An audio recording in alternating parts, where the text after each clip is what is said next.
आशीष, summer, Gauri, याना और राका भी हैरान परेशान होकर जल्दी से नताशा को देखने के लिए रॉकी के पीछे भागने लगे। लेकिन वहां भीड़ इतनी ज्यादा थी कि भगदड़ जैसी स्थिति बन गई। रॉकी, जो अमेरिका का एक बहुत बड़ा सेलिब्रिटी था, और उसकी इस घटना से ऑडियंस को असमंजस में डाल दिया। यह खबर वहां मौजूद हर व्यक्ति के लिए एक बड़ी सनसनी बन चुकी थी। रॉकी का क्रेज अमेरिका में बिल्कुल कोरिया की बीटीएस मेंबर्स वीआर और जमीन के बराबर थी। भीड़ के कारण नताशा के सभी साथी उस तक पहुंचने में नाकाम रहे। इस बीच रॉकी नताशा को कंधे पर उठाए हुए बैक स्टेज के रास्ते से स्टेडियम के बाहर ले जाने लगा। नताशा हाथ पैर मारते हुए खुद को छुड़ाने की कोशिश कर रही थी, लेकिन रॉकी पर कोई असर नहीं हो रहा था। रॉकी, छोड़ो मुझे, क्या कर रहे हो? यह सही नहीं है, नताशा चिल्लाई। रॉकी ने उसकी बात को अनसुना करते हुए सख्त लहजे में कहा, शट अप वाइफी, ज्यादा ड्रामा करने की जरूरत नहीं है, चुपचाप चलो, समझी? जैसे ही रॉकी स्टेडियम के एंट्रेंस तक पहुंचा, वह अचानक क्रिस से टकराते टकराते बचा। क्रिस, जो इस रास्ते से स्टेडियम में आ रहा था, अपने साथ निक और एक सर्वेंट को लिए हुए था। क्रिस ने अपनी नीली आंखों से रॉकी को देखा, जिसने नताशा को कंधे पर जबरदस्ती उठा रखा था। रॉकी ने क्रिस को देखते हुए अपनी भौहें चढ़ा ली। उसकी आंखों में एक अलग ही जिद झलक रही थी। उसे लगा कि क्रिस यहाँ भी अपना प्रभुत्व दिखाने वाला है, लेकिन क्रिस ने रॉकी को अपनी नीली आंखों से घूरते हुए कॉल्ड वॉइस में कहा, उसके साथ कुछ गलत नहीं होना चाहिए, वरना। इतना कहकर क्रिस तेज कदमों के साथ वहां से चला गया। रॉकी उसकी बात सुनकर हैरान रह गया। उसे समझ ही नहीं आया कि क्रिस ने यह क्या कहा। क्या उसने सचमुच उसे नहीं रोका? यह चीज उसके लिए चौंका देने वाली थी। नताशा भी क्रिस की आवाज सुनकर उसकी तरफ देखने लगी, जैसे उससे मदद मांगने वाली हो। लेकिन इससे पहले कि वह कुछ कह पाती, रॉकी होश में आया और गुस्से में नताशा को कंधे पर लिए हुए तेज कदमों से स्टेडियम से बाहर निकल गया। बाहर आकर रॉकी ने नताशा को अपनी महंगी रोल्स रॉयल कार की आगे की पैसेंजर सीट पर बिठाया। नताशा गुस्से में कार से उतरने की कोशिश कर रही थी। तभी रॉकी ने तुरंत दरवाजा बंद करते लॉक कर दिया। फिर वह तेजी से अपनी तरफ आया, ड्राइवर से चाबी छीनी और ड्राइविंग सीट पर बैठ गया। इससे पहले कि नताशा कुछ समझ पाती, रॉकी बिना कुछ कहे गाड़ी को तेज रफ्तार से दौड़ाने लगा। दूसरी तरफ अब स्टेडियम में क्रिस स्टेज पर आ चुका था। उसके आते ही सभी फैंस, जो अब तक बहुत शोर मचा रहे थे और जिन्हें ऋतिक रोशन के समझाने के बावजूद शांत करना मुश्किल हो रहा था, अचानक शांत हो गए। सभी फैंस के चेहरे पर एक बड़ी मुस्कान थी। यह सबके लिए अनएक्सेप्टेड था कि इतने सारे सेलिब्रिटी एक साथ एक मंच पर दिखाई देंगे। अब फैंस क्रिश क्रिश के नाम की होर्डिंग करने लगे। स्टेज पर क्रिश को देखकर आशी, जो अब तक दर्शकों के बीच खड़ी थी, हैरानी से सुन्न रह गई। उसकी आंखें चौड़ी हो गई और उसने एक गहरी सांस लेकर अपना सलाइवा गटका। वह निक अपने चेहरे पर एक शैतानी मुस्कान लाते हुए खुद से बड़बड़ाया, अब आएगा मजा, जब बजेगा आशी, ओ सॉरी सॉरी, भाभी का बाजा। अब सवाल उठता है कि क्या सजा मिलने वाली है आशी को। स्टेज पर ऋतिक रोशन अपने चेहरे पर बड़ी सी मुस्कान लिए हुए क्रिश के सामने आए और उससे हैंडशेक का ऑफर दिया। Hello Mr Chris Davidson, nice to meet you. Chris ने अपने कोल्ड चेहरे पर हल्की सी मुस्कान लाते हुए ऋतिक के साथ शेक हैंड किया। हेलो मिस्टर ऋतिक रोशन, मुझे भी तुमसे मिलकर खुशी मिली। इतना कहकर क्रिश ने सामने की ओर चेहरा किया और ऑडियंस की तरफ देखने लगा। इस वक्त उसके चेहरे पर कोई भी खास एक्सप्रेशन नहीं थे। तभी ऋतिक रोशन ने माइक पर सभी ऑडियंस के सामने अनाउंस किया, दोस्तों, the Hollywood superstar Mr Chris Davidson आज हमारे बीच इस मंच को शेयर कर रहे हैं। यह हम सबके लिए बहुत ही अनएक्सेप्टेड और खास मौका है। आपको यह जानकर हैरानी होगी कि मैं खुद मिस्टर क्रिस डेविडसन का बहुत बड़ा फैन हूँ। मुझे इनकी एक्टिंग और डांसिंग बेहद पसंद है और आज यह हमारे इस कंसर्ट के चीफ गेस्ट हैं।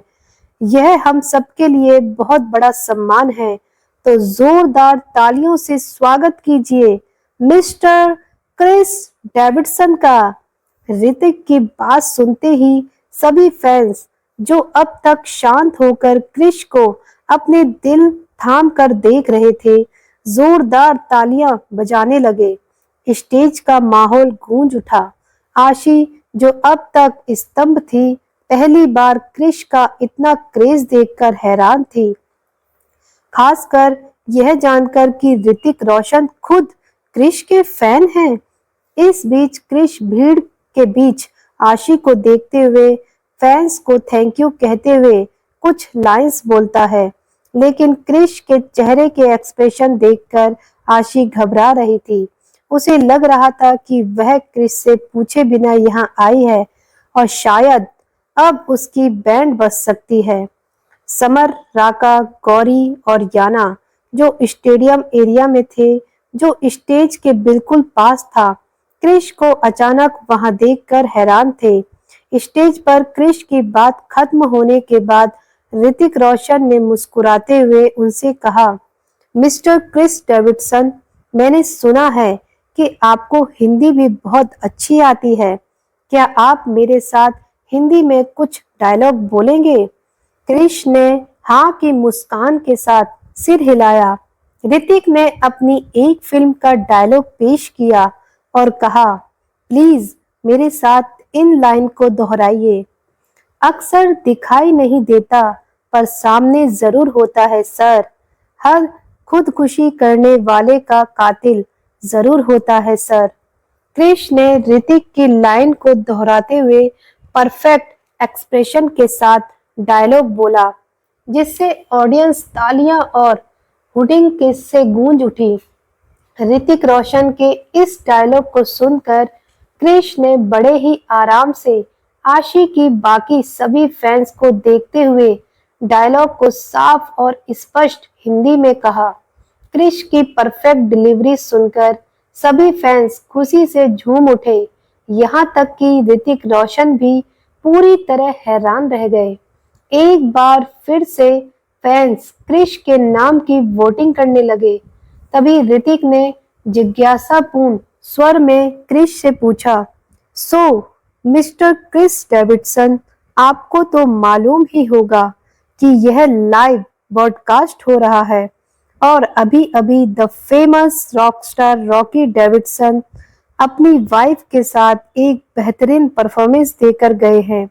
हालांकि देखकर ऐसा लग रहा था कि उनकी वाइफ उनसे थोड़ी नाराज है, पर कोई बात नहीं, ऐसा तो नॉर्मल है, चलता ही रहता है। हमें पूरा यकीन है कि रॉकी जी अपनी वाइफ को जल्दी मना लेंगे।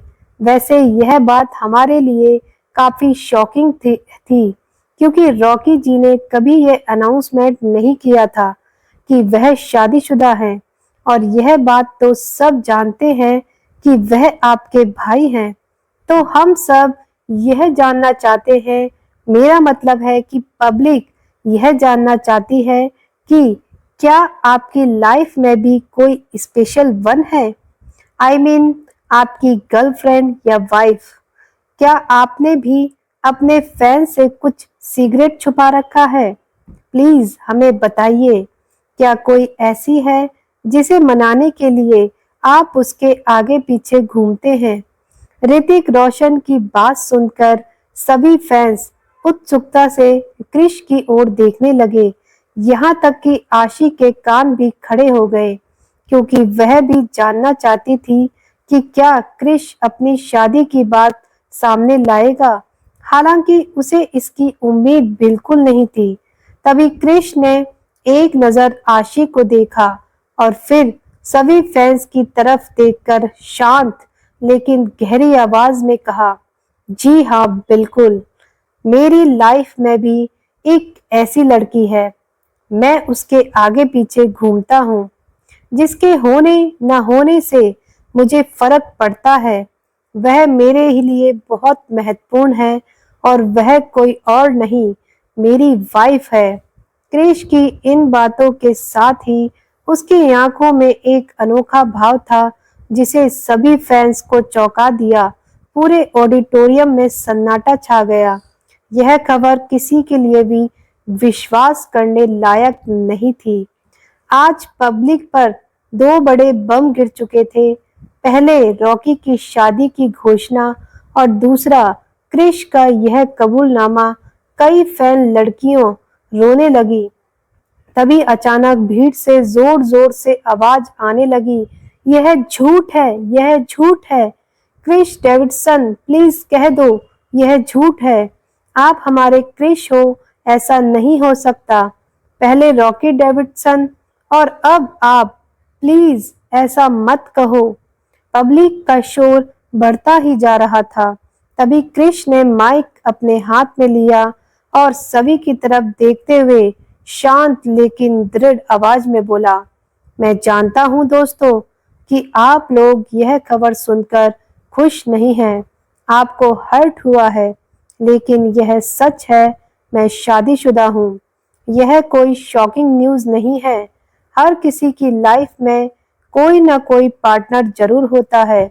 आप लोग मुझे पसंद करते हैं, इसके लिए मैं आपका आभारी हूँ, लेकिन मैं जिसे पसंद करता हूँ वह मेरे लिए खास है। और आप सभी को यह जानकर और हैरानी होगी कि मेरी वाइफ आप लोगों के बीच में ही मौजूद है। इनफैक्ट मैं यहाँ उसे ही लेने आया हूँ। क्रिश की बातों ने भीड़ को और भी ज्यादा उत्सुक और स्तंभ कर दिया। अब सभी की निगाहें इस सवाल पर टिकी थी कि आखिर उसकी वाइफ कौन है। और अब क्रिश की इस न्यूज को सुनकर सभी ऑडियंस एक दूसरे का चेहरा देखने लगे। सब यह जानने के लिए बेहद उत्सुक थे कि आखिर क्रिश डेविडसन की वाइफ कौन है जो यहाँ उनके बीच मौजूद है। सब इधर उधर एक दूसरे का चेहरा देखने लगे और आशी क्रिश की बातों को सुनकर अपने चेहरे पर हल्की सी मुस्कान लाती है। तभी निक दिल ही दिल में अपने आप से बोला, ओ गॉड, यह ब्रो को क्या हो गया। मुझे तो लगता था वह गुस्से में आज अपनी फायरफ्लाई के पंखों में आग लगा देगा। बड़ी उछलती रहती है जब देखो तब, लेकिन यहाँ तो सब उल्टा हो रहा है।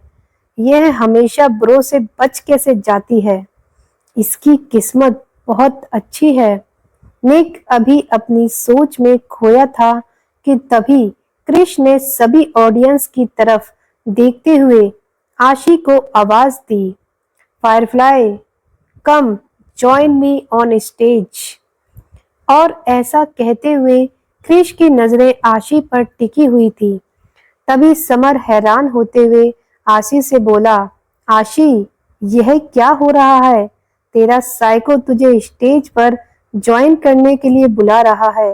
अरे जा जा, इससे अच्छा मौका तुझे कहीं नहीं मिलेगा। समर की बात सुनकर आशी थोड़ा कंफ्यूज होते हुए बोली, अरे समर के बच्चे कैसे जाऊं, मुझे तो उसके सामने जाने से ही डर लग रहा है। पता नहीं क्यों मुझे उसके अंदर से कोई अच्छी वाइब नहीं आ रही। कहते हुए आशी के अंदर थोड़ी सी घबराहट थी। तभी सभी ऑडियंस क्रिस डेविडसन की वाइफ को देखने के लिए बेचैन हो गए और जॉइन जॉइन जॉइन की वोटिंग करने लगे। तभी याना जल्दी से आशी को समझाते हुए बोली, क्वीन, मुझे लगता है आपको स्टेज ज्वाइन करना चाहिए, वरना किंग बहुत गुस्से में हो जाएंगे। याना की बात सुनते ही आशी को अचानक ही होश आया कि वह क्रिश को नजरअंदाज करने की गलती नहीं कर सकती। अब क्या था, वह चेहरे पर मास्क पहने हुए थी, अपने दोनों हाथ हवा में उठाकर 100 की स्पीड से स्टेज पर भागी। समर, याना और गौरी आशी की स्पीड देखकर हैरान थे। अब गौरी जोर जोर से हंसते हुए बोली, हा हा हा हा, क्रिश जीजू के नाम से ही आशी दीदी के पैरों में टायर लग जाते हैं। समर ने मजाक उड़ाते हुए कहा, और यह ऐसे भागती है जैसे पेट्रोल पी रखा हो। इसका ठीक है, इसका साइको हमेशा इसके पीछे हंटर लेकर पड़ा रहता है और यह मदारी के बंदर की तरह शो दिखाती है। अब आशी दोनों हाथ ऊपर करके इतनी तेजी से स्टेज पर दौड़ रही थी कि लाइव कंसर्ट में सभी फैंस उसकी स्पीड देखकर हैरान थे। अब आशी जल्दी से क्रिश के पास आकर अचानक ही ब्रेक लगाते हुए किसी शरीफ बच्चों की तरह सर झुकाकर खड़ी हो गई। ऐसा करते हुए आशी पीछे से इतनी क्यूट लग रही थी कि सभी लोग उसकी छोटी सी हाइट और बॉडी के हिसाब से उसकी उम्र का अंदाजा लगा चुके थे। क्रिश उसे अपनी नीली नजरों से देख रहा था। इससे पहले कि वह कुछ कहता, तभी ऋतिक रोशन मुस्कुराते हुए बोला, हो, तो यह है आपकी वाइफ, लेकिन यह तो बहुत ही यंग लग रही है, और आपने यह चेहरे पर मास्क क्यों कैरी किया है? By the way, hello Mrs Davidson, मुझे आपसे मिलकर बहुत खुशी हुई, इनफैक्ट हमारी ऑडियंस को भी। क्या आप अपने बारे में हमें कुछ बताएंगी? क्रिश के सामने माइक लगा और ऋतिक रोशन की बात सुनकर आशी मुस्कुराते हुए जल्दी से अपना चेहरा उठाकर ऋतिक की तरफ अच्छी और उत्साहित होकर बोली, मैं भी मैं भी मैं भी आपसे मिलकर बहुत खुश हूँ। आपको पता है, मैं आपकी बहुत बड़ी फैन हूँ। कहते हुए आशी की नजर क्रिश की तरफ गई और क्रिश के चेहरे पर कोल्ड रिएक्शन देखकर आशी की सांस अटक गई। अब अपने शब्दों को वहीं छोड़कर वह सलाइवा घूटते हुए चेहरे पर झूठी सी मुस्कान लाती है।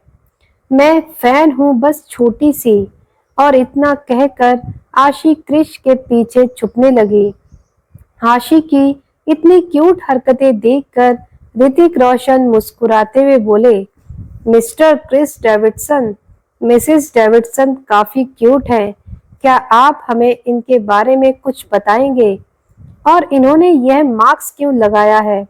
अब ऋतिक रोशन की बात सुनकर क्रिश को गुस्सा आने लगा था, लेकिन उसने अपने हाथों की मुट्ठियां कसते हुए अपने गुस्से को कंट्रोल किया और एक ठंडी सांस लेते हुए कहा, फॉर द सिक्योरिटी रीजन मैं इनका फेस रिलीव नहीं कर सकता। और इतना कहकर क्रिश ने आशी की कमर में हाथ डालकर झटके से उसे अपने करीब कर दिया। आशी क्रिश के अचानक ऐसा करने से थोड़ी घबरा गई। ओह, सिक्योरिटी रीजन, मैं समझ सकता हूँ। वैसे यह फॉरेनर नहीं लग रही, क्या यह किसी दूसरी कंट्री से है? मुझे तो यह इंडियन जैसी लग रही है। क्या यह इंडियन है? ऋतिक रोशन के इस सवाल का क्रिश ने सिर्फ हाँ में सर हिलाकर जवाब दिया। इसके बाद वह सभी लोगों की तरफ अपनी कोल्ड नजरों से देखते हुए बोला, अब हम दोनों को चलना चाहिए, हम दोनों का कुछ स्पेशल प्लान है। थैंक यू दोस्तों। और इतना कहकर क्रिश ने आशी को कंधे पर उठाया और बिना किसी की तरफ देखे तेज कदमों से के साथ वहां से निकल गया। आशी तो घबराते हुए क्रिस से बचने की कोशिश भी नहीं कर रही थी, क्योंकि न जाने क्यों उसे क्रिस से बहुत डर लग रहा था। आशी को जाता हुआ देखकर समर ने अपना सर खुजलाते हुए कहा, पता नहीं क्यों मुझे ऐसा लग रहा है कि आज इसकी अच्छी बैंड बजेगी। चलो नताशा, हम लोग को चलना चाहिए। इतना कहकर समर ने जैसे ही पीछे देखा, अचानक ही उसे एहसास हुआ कि उन्हें तो नताशा का ख्याल ही नहीं रहा जिसे रॉकी ले गया था। वह लोग इस बारे में तो भूल ही गए थे। अब समर अपना माथा पीटते हुए बोला, ओ गॉड, हम लोग भूल कैसे गए? नताशा, उसे हमारी जरूरत थी। राका, जल्दी भागो, नताशा को ढूंढना होगा इससे पहले कि आंटी को सब पता चल जाए और वह हमारी जान ले ले। समर की बात सुनकर राका भी जल्दी से सिर हिलाते हुए बोला, ठीक है। और अब सारे बच्चे वहां से तेज कदमों के साथ बाहर निकले। तभी निक गौरी को आवाज देते हुए बोला, गौरी, तुम कहाँ जा रही हो? मेरी हेल्प करो। निक की आवाज सुनकर गौरी घबराते हुए, सिर हिलाते हुए, अपने लड़खड़ाते हुए शब्दों में बोली, नहीं नहीं, मैं बहुत थक गई हूँ, मेरा सिर दर्द हो रहा है, तुम किसी और से हेल्प ले लो। इतना कहकर गौरी वहां से जाने लगी।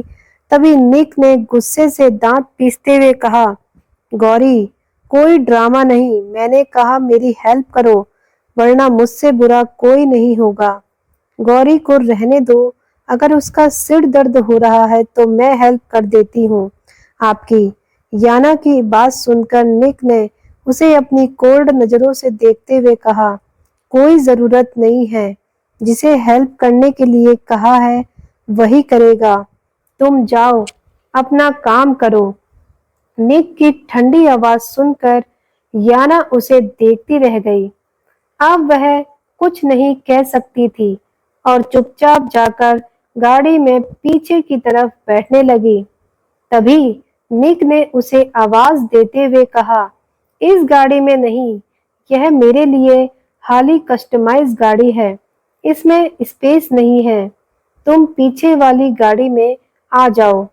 निक की बात सुनकर याना गाड़ी में पीछे बैठते हुए रुक गई और धीरे से हाँ में सिर हिलाते हुए पीछे वाली दूसरी गाड़ी में आकर बैठ गई।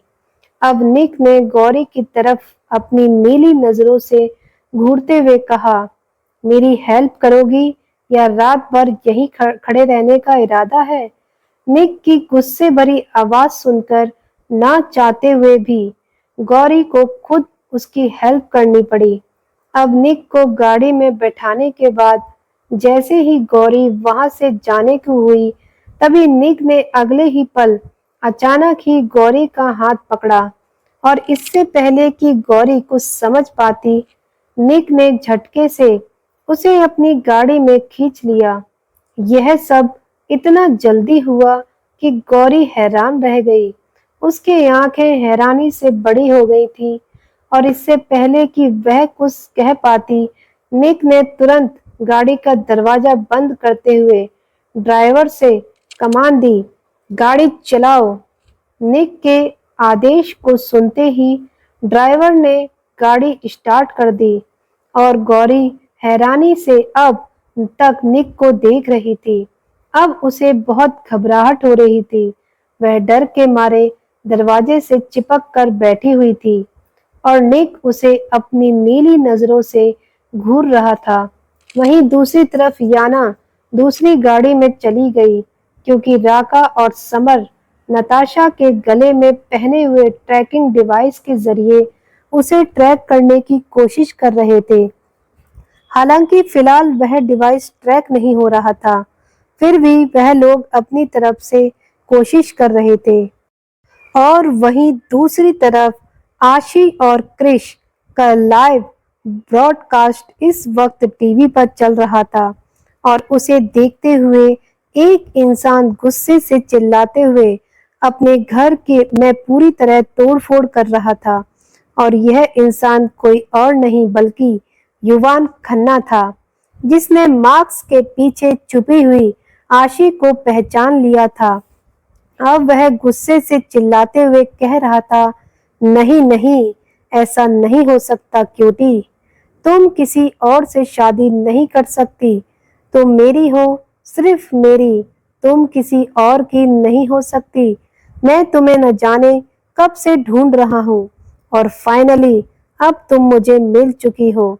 अब मैं तुम्हें खुद से दूर जाने नहीं दूंगा, तुम बस देखते जाओ मैं तुम्हें अपने करीब कैसे लाता हूँ। इतना कहकर युवान जोर जोर से चिल्ला रहा था।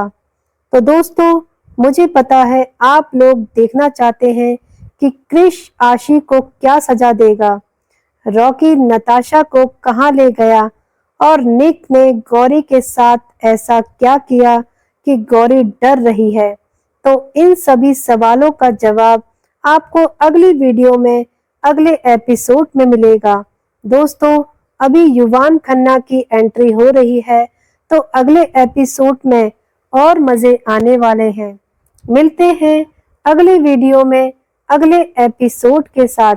तब तक के लिए आप सभी का बहुत बहुत धन्यवाद। दोस्तों, वीडियो अच्छी लगे तो वीडियो को लाइक करें और ज़्यादा से ज़्यादा वीडियो को शेयर करें।